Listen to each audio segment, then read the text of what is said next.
Thank you so much, Margot. It's been some years ago. In fact, part of this story I have shared with you before, but at our previous house, when we purchased it, it was a brick house, but previous owners had painted the brick white.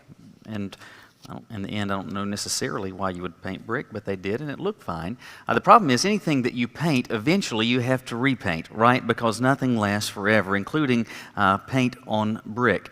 Anyway, after having lived there for several years, one of the things that we had noticed, and at that point I believe we were starting to think about the prospect of looking to move, and on the chimney, in this particular house it was brick, but the chimney went up through the middle of the house, and so there was some exposed brick around the center of the roof. And up near the very top, there were several bricks where the paint had effectively chipped off, and it was pretty noticeable even from the road.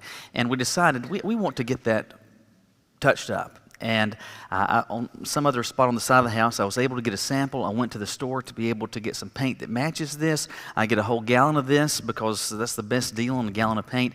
And so I get set up, get the ladder on the side of the house, stir the paint, or take the lid off, stir the paint up, get a brush in my pocket, and I start to head up the ladder with this gallon of paint. I'm going to fix this. And especially from the ground, a roof doesn't look that high, right?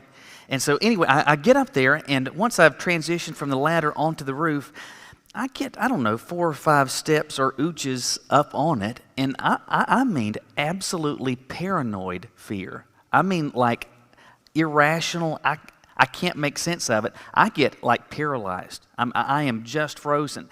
And my first thought is the fire department is going to have to get me off of this roof. And that's the honest truth. I thought there's going to be some ladder truck getting me and my gallon of paint off the roof.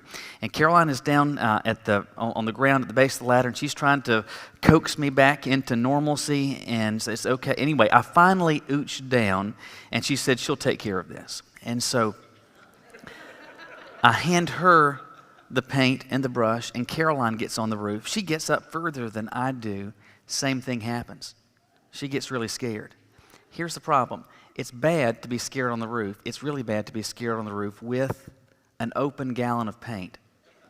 So we need to get her and the paint off the roof. And so Caroline gets to a point, because she's like, I don't think I can I need to kind of Spider-Woman this thing down. I need to somehow get this paint to you. And so she got as far as she could, and we thought, if she could just kind of let it slide to me. And so, I don't know, we decided that's a good enough idea. And so she does that, and it makes it most of the way before it turns over. Anyway, I've got about a stretch this far between the gutter up the side of the roof, where I've got this dark shingled roof now with white paint on it. And so very quickly, we'll get Caroline off the roof. Very quickly, I'll get up there from the ladder with hose and brush. And thankfully, I was able to get that taken care of. Except at this point, we've probably spent an hour with a whole lot of terrified fear, panic-stricken, freezing, stuck to the roof. And my bricks still aren't painted. And I noticed across the street there were some guys doing some work. I don't know what they were doing. If they were replacing windows, exactly what it was that they were doing, but I thought they just might be comfortable enough to get up there. And so I went over there and I asked the guys a question. I said, listen, I will give, anybody that's willing, I'll give you $50 if you will go up there and paint. It's like 3 bricks. It's nothing. I knew that was ridiculously overpaying, but at this point, if I had $1 million, I'd give it because I'm not going back up there. And so they looked at me like, you, my friend, are an idiot, but I will take an idiot's money. And so he says, I'll be glad to do that. And so he comes over to the house. The ladder's already set up. And he's getting ready to go up, but let me go to the truck real quick. And he comes back from the truck, and he's got a little plastic disposable cup. And he puts about that much paint in that disposable cup. And I looked at him as though he had just cured cancer.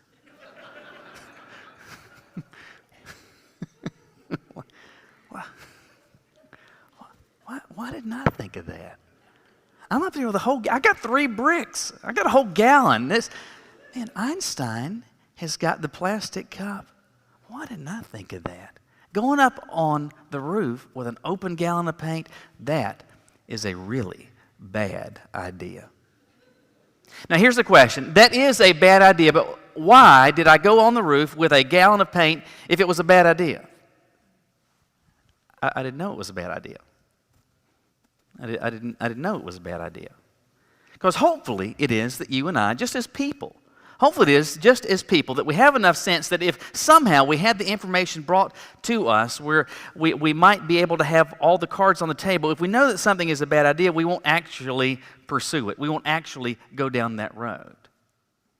That's my aim this morning in sharing as we continue to walk in this series through the book of Genesis, looking at some of the bad family mistakes that are made, to help you to see something that is a really bad idea for your family and in your life, that all sorts of bad things are going to come from it. And so I want you to see it today as a bad idea so that you make sure that going forward, not just as a person, but as a family that hopefully is trying to take seriously the prospect of following Jesus, this isn't a part of your life. What's that? It's favoritism. Favoritism. Why is it that favoritism is such a bad idea? We see the answer to that question in Genesis chapter 37. Genesis chapter 37. If you would look with me in your Bibles there. There, in this chapter, of course, we've skipped now about 20 chapters from where we were last week. We left Abraham. We've got Abraham who's had a son whose name is Isaac. Isaac has a son whose name is Jacob, and Jacob is in this story here. Starting in verse 1 of Genesis 37, Jacob lived in the land where his father had stayed, the land of Canaan. These are the family records of Jacob. At 17 years of age, Joseph tended sheep with his brothers. The young man was working with the sons of Bilhah and Zilpah, his father's wives, and he brought a bad report about them to their father. Now Israel, that's Jacob, loved Joseph more than his other sons because Joseph was a son born to him in his old age, and he made a robe of many colors for him. When his brothers saw that their father loved him more than all his brothers, they hated him and could not bring themselves to speak peaceably to him. Then Joseph had a dream. When he told it to his brothers, they hated him even more. He said, "Listen to this dream I had.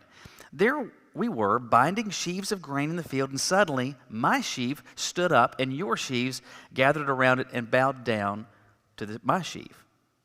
"Are you really going to reign over us?" his brothers asked him. "Are you really going to rule over us?" So they hated him even more because of his dream and what he had said. Then he had another dream and told it to his brothers. "Look," he said, "I had one other dream, and this time the sun, moon, and 11 stars were bowing down to me." He told his fathers and brothers, and his father rebuked him. "What kind of dream is that you've had? Am I and your mother and your brothers really going to come and bow down to the ground before you?" His brothers were jealous of him, but his father kept the matter in mind. All right, this is a classic example of not only the presence of favoritism, but why it is, communicating to us why it is that favoritism is such a bad idea. And there's a few reasons based on what we see here. And the first is this. Favoritism is such a bad idea because it is based on no good reason. It is based on no good reason. All right, so I said just a moment ago that you had, when last we left Genesis, we were introduced to Abraham. We're several generations now beyond that. So we have Abraham, his son Isaac. Isaac has a son Jacob, and we have Jacob here. Jacob has 12 sons. And among these sons, we find number 11 is Joseph. And for the remainder of the book of Genesis, Joseph is going to be the central figure, the central character in what is going on there. And verse 3 informs us of reality in that home, that Jacob loved Joseph more than his other sons. That Jacob loved Joseph more than his other sons. I hope we can all agree with this statement.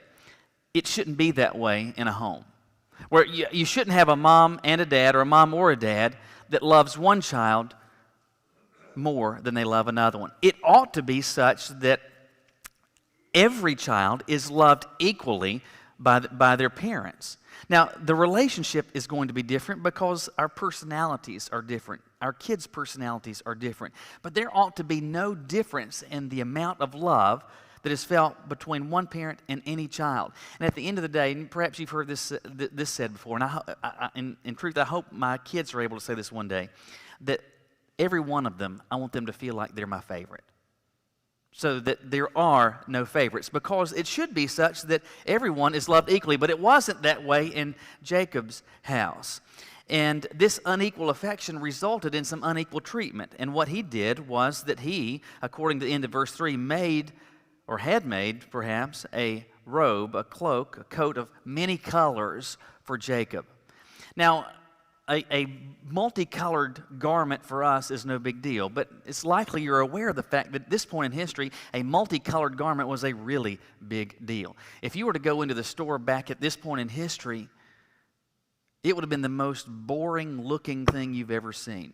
Oh, would you like dark brown or slightly less dark brown?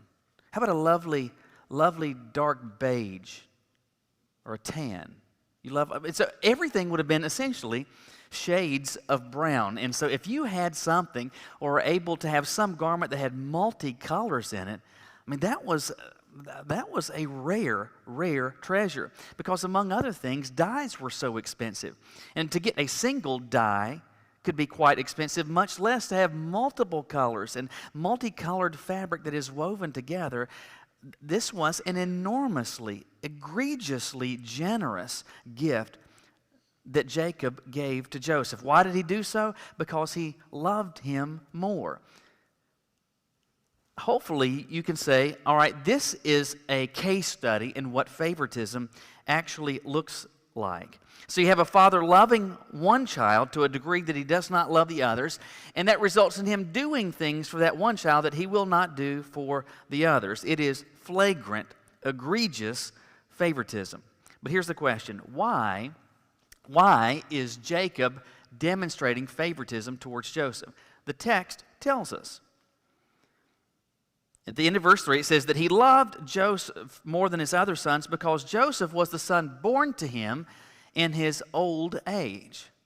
He was born to him in his old age. Now, on the surface, you may see that or read that statement and think, well, maybe I kind of get that.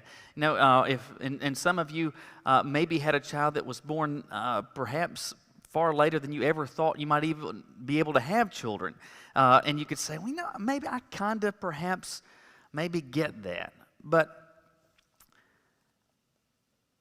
what's going on here? Was it that Jacob loved Joseph just because he was older with him than he was with the others? That maybe he was the baby. But the problem is Joseph was not even the baby. Benjamin was the baby. Yes, Joseph was born late in life, but Benjamin was even born later in life for Jacob. Now, the Bible tells us that Jacob lived to be 147 years old. And I won't bore you with the details of the math that gets you to this point, but when Jacob gets married, he is 84 years old. So Jacob gets married at 84. That means, so he had 12 sons. The first one is not born likely until he is 85 years old. Think about that for a minute. I don't know how you'd get up in the morning. I don't know why you would get up in the morning. He's likely 85 years old when the first child is born. Joseph now is number 11. So he's Jacob at the earliest is in his 90s. And so, again, on the surface you might think, well, Joseph is loved. He's favored by Jacob because he's the one that's born late in life. Jacob has been on Social Security for 20 years before the first child is born. He's been old now forever. So you say, well, Joseph was the one that was born to him in his old age. They were all born to him in his old age. We'll say, well, he was born, he wasn't even born last. He's not the baby. He's number 11. He's near the tail end, but he's not even the caboose. What I'm trying to say to you and try to underscore is the fact that there was legitimately no rational reason for Joseph getting a favored status, for Jacob feeling towards him what he did not feel to the others. Oh, I love this one because he was born to me when I was old. They were all born when you were old. Well, he was near the end. Well, Benjamin's at the very end. You didn't love him more. You loved Joseph more. What I'm trying to get you to see is that there is, in the end, nothing logical. There's nothing rational about this. And in that, there's an important point. Ultimately, favoritism is rooted in no good reason. It's rooted in illogical suppositions. There is no good reason, there is no good reasoning that would lead you to demonstrate favoritism. Now, when I was in college, I lived in the dorm, and you're aware of this. Guys are not only dumb, we're nasty too. And so germs, yeah, who cares about that? And the dorm, guys' dorm, is just kind of a germ factory. It's probably where COVID started. Anyway, I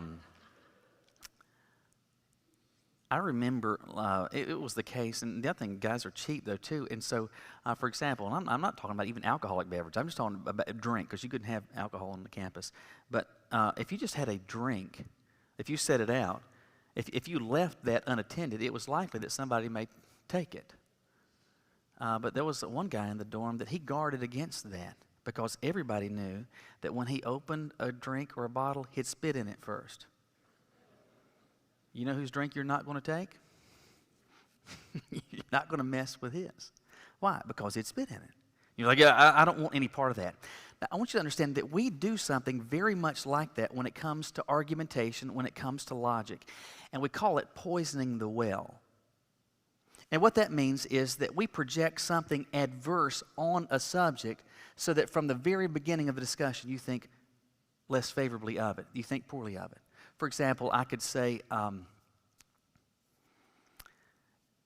only idiots wear top hats. I mean, if anybody that wears a top hat is an absolute buffoon. I mean, only dumb people would do that.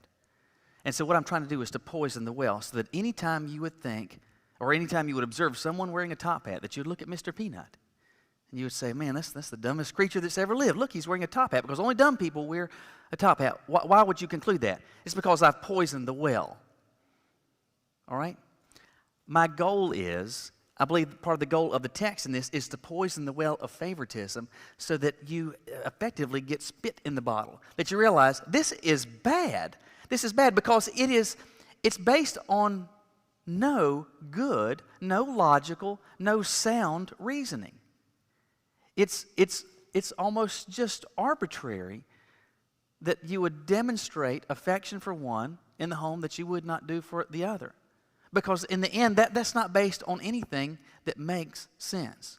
In truth, there's not only application for us as it relates to the home. I believe that there is significant application as it relates to us and what's going on in culture. Unless you have just buried your head in the sand, you're aware of the fact that racial tensions in this country are just off the charts. Things are insanely tense and have been for some period of time now. But let me ask you this. With respect to the whole issue of racism and race relations in this country or around the world, I want you to understand that in a very general sense, ultimately all expressions of racism are expressions of what? It's favoritism. Isn't it? Where one group is favored by one individual or one group of people against another. I mean, in the end, all that racism is, at its core, is favoritism. Well, on what basis is racism rooted in favoritism? Well, it's because a particular skin color of people is preferred by another group of individuals or another group of people from another skin color. Well, how much sense does that make? You have white people, brown people, black people, Asian people. I don't know. Keep picking shades and colors. And all. Do you notice there's a common word in all of that? It's people. It's people. So in the end, why is it that one group would be favored over another group of people? Because in the end, they're all just people. People. What I believe this text can help us to do is not just in our families, but even in our culture, especially in the lives of those that are the followers of Jesus, there's no place for this. There is no place for this because, among other reasons, it is based on no good reason. But not only that, we see in this passage that favoritism is such a bad idea because it promotes divided relationships. It promotes divided relationships. This is really easy to see. In verse 4, this comes on the heels of the statement that Jacob loved Joseph more than anybody else, more than any of the brothers. Was that a state secret? No, everybody knew it. All the brothers knew it. Why? Because for no other reason, we got the coat of many colors. Who else gets that? No one else. Who's wearing that? Joseph. Who's wearing it every day? Joseph. Who wears it to supper? Joseph. Who wears it to bed? Joseph. They see this all day, every day. And we're told that, verse 4, when his brothers saw their father loved him more than all his brothers. So there's no uncertainty about this. Everyone knows. The entire family knows this. What do they feel? They felt hatred towards their brother. In fact, not only did they feel hatred towards him, but it says it got to the point they could not bring themselves to speak peaceably to him. What does that mean? It means that they could not even engage in plain, normal conversation. It could be that Joseph walks in, parades in with his multicolored coat in the morning to sit down. He's getting a bowl of Cheerios. No, it was probably grape nuts back then, so just something worse. Write that in your Bible. That's a terrible cereal. Anyway, so he walks in, sits down with his bowl of grape nuts. One of the other brothers walks in and says, "Hey, do you think it's going to rain today?" It's likely that one of the other brothers say, "If it does, I hope it's enough to drown you." I mean, there was no prospect even of basic general conversation, no common courtesy, no basic civility, because this favoritism is going on. Now, let me ask you this. Do you think, or do I think, that Joseph played into this? I really do. I think he loved, and who doesn't love being the favorite, right? Because life is easier. Life's a little better. Life's a little simpler. You get the coat that nobody else gets. My guess is, and I believe the context points us in this direction, that Joseph paraded this favoritism.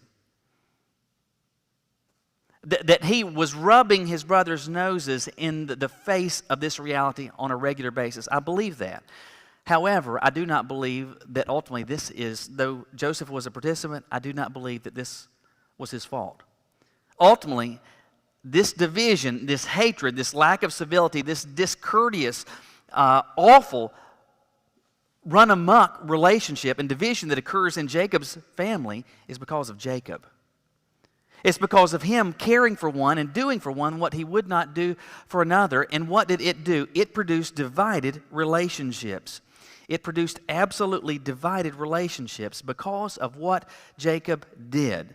Now, it is important to understand and to get etched in your mind that favoritism always does this. In any aspect of life, and especially in the life of the family, favoritism always produces divided relationships.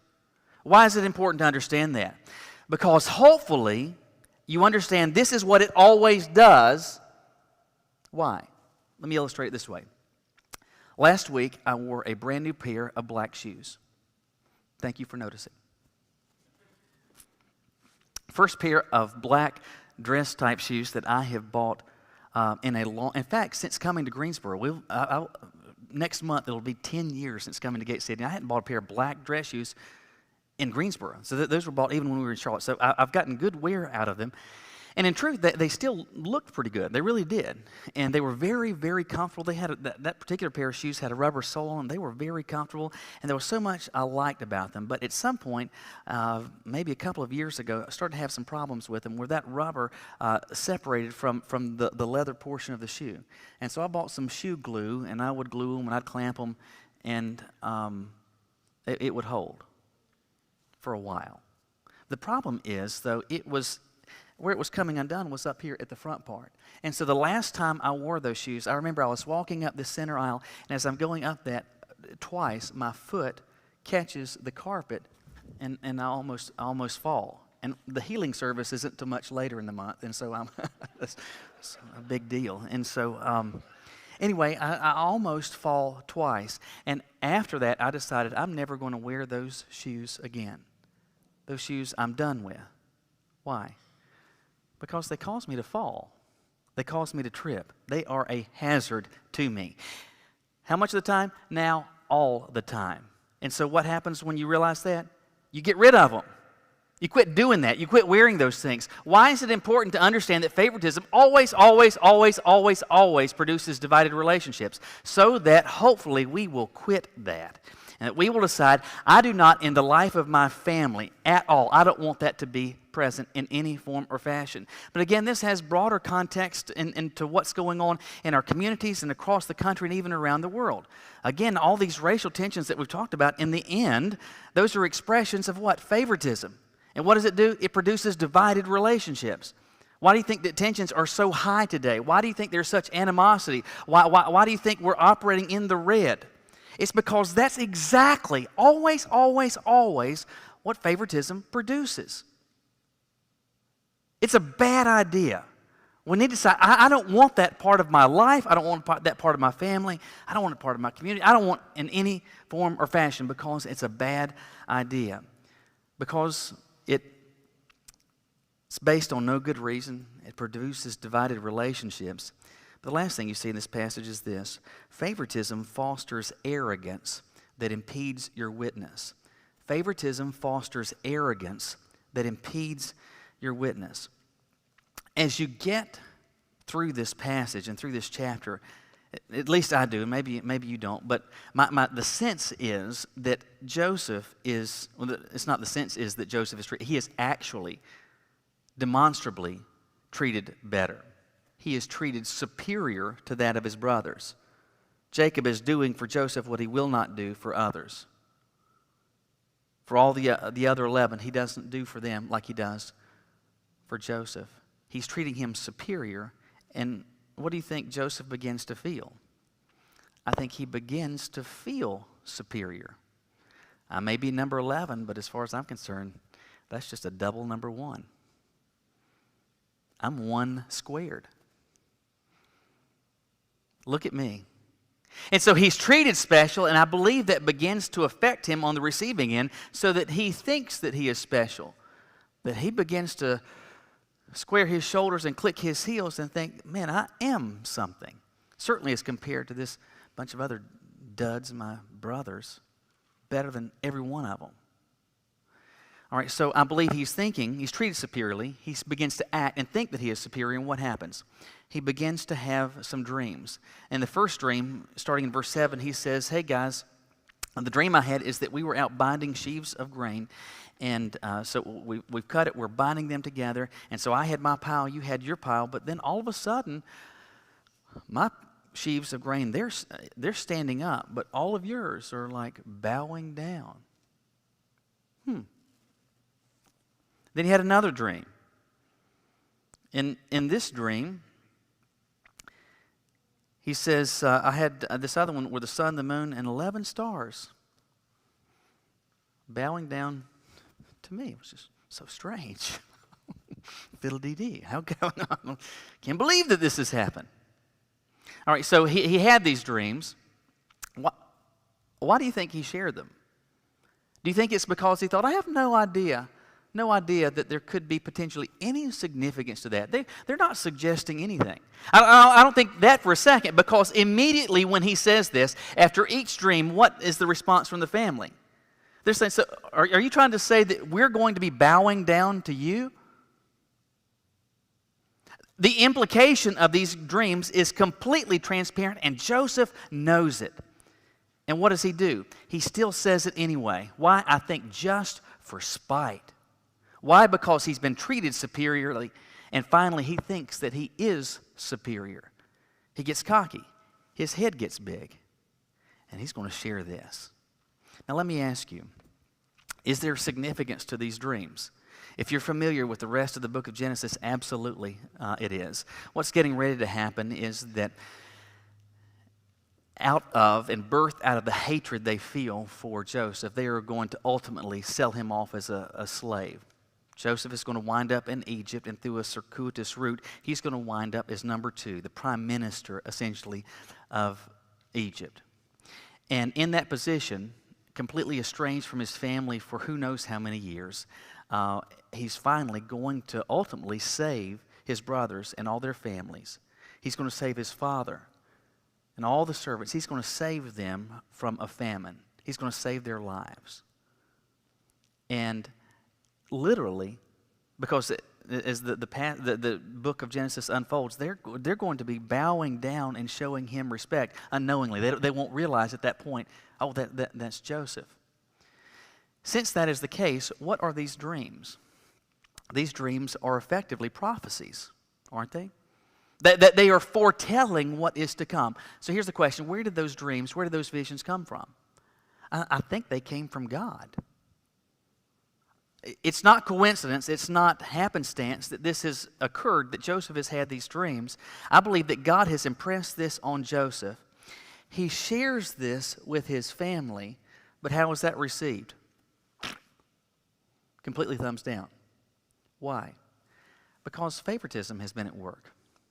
And what it has done in Joseph's life is to foster arrogance in such a way that even when he is sharing what has come from God, it can't be heard. Think about it this way. I can't stand, if I'm driving down the interstate, I can't stand to be stuck behind an 18-wheeler. Don't you like? I don't like that, right?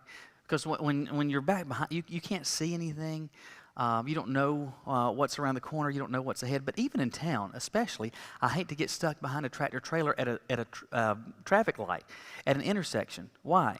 Because when the light turns green, or if the light is turning yellow or turning red, I can't see it. I can't see. I don't get the information. I can't receive what I need to receive. Why? Because that truck is too big. That's exactly what favoritism does. It produces big heads. Massively big heads that others cannot see around. And even the messages that come from God that need to be and could be and should be heard by others, those messages effectively get roadblocked. Why? Because favoritism's at work. And what that does is that it produces arrogance that impedes your witness all day, every day, and twice on Sunday. What I want you to see, in short, favoritism is a really, really, really bad idea. Listen, I went up on the roof with a gallon of paint because I didn't know it was a bad idea. Maybe it is that favoritism has been at work in your life, maybe in your family's life, maybe in your neighborhood, in your workplace. It's been operating in your life, even as someone that's a follower of Jesus, because you didn't really know fully what a bad idea it is. So, what do?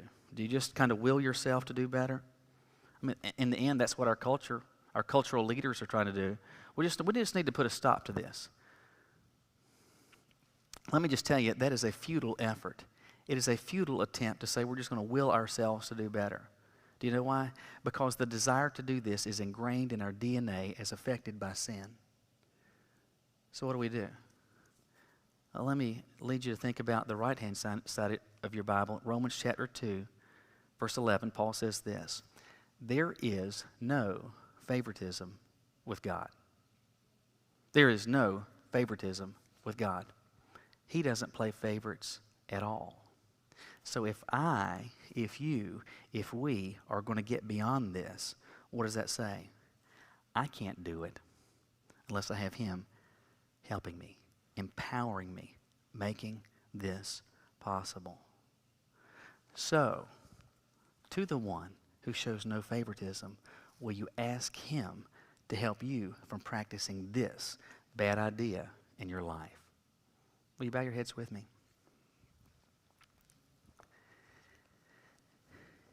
Every person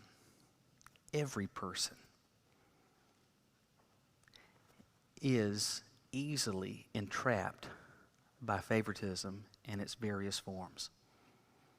It's part of coming into this world as broken people. It just is. That's why it's always been around, since sin came into the world. I hope you realize that it doesn't, for those who have a relationship with Jesus, it doesn't have to be this way. It shouldn't be this way in your families. It shouldn't be this way in your spheres of influence, how you treat people, whether in your home or strangers down the street. It doesn't have to be that way. It shouldn't be that way. But I'm just going to tell you, you can't will yourself to get there. You've got to have some help.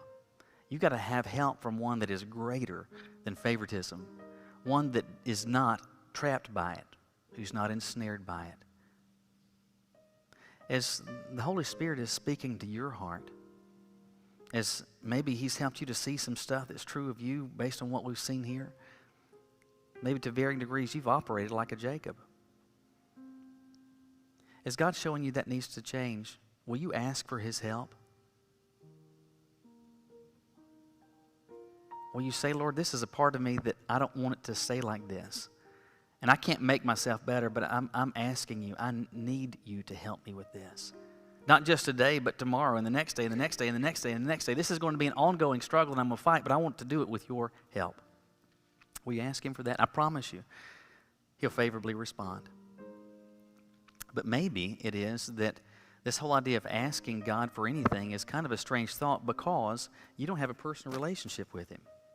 That's a number you've never dialed. You don't know how to be connected with the Lord because you don't have a relationship with Him. If that's you, at the end of this service, if you're here in person, would you find me? Would you find Jamie? We would love to share with you about a God who made you, who plays no favorites, who sent Jesus to die for you just like He did for me and every other person in this room and across the earth, so that you could have a meaningful, personal relationship with Him now and for eternity. We want to share with you how you can experience that. If you're watching online, will you call us? Will you email us? Will you reach out to us so that we can help you? I just believe that God, through His Word, through His Spirit, He's spoken today.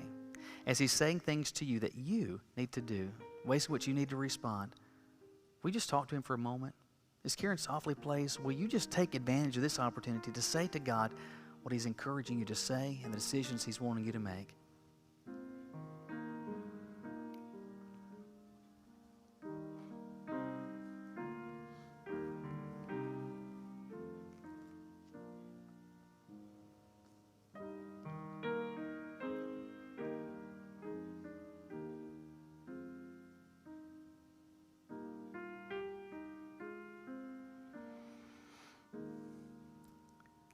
Lord, among those who have a relationship with you, things are to be different. They should be different because you change us from the inside out. You don't just make us better. You take that which is dead and make it alive.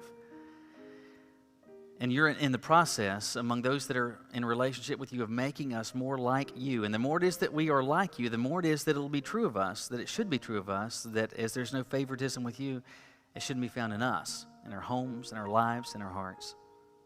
And I pray as you are convicting us and molding us and trying to cut off some of this that needs to be, that not just during this moment, but as this day unfolds, as these days turn into weeks and months and years, that continues to be something that doesn't ensnare us, because you've made it clear to us it is a terribly bad idea. May our lives, may our homes, may our families reflect that we know you and you can change the life of a person and a family. We say this to you in Jesus' name, amen. Listen, we are so grateful that you are here today. If you're watching online, thank you for spending part of your day with us online.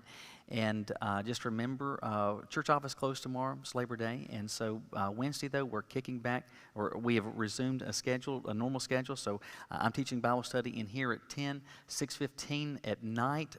Students and children begin. I start with adults in the choir room at 6:30. We would love, if you haven't joined us already, to be a part of that. Listen, it's good to see you. God bless you. Did we start? What did we start with last week? Whose turn is it?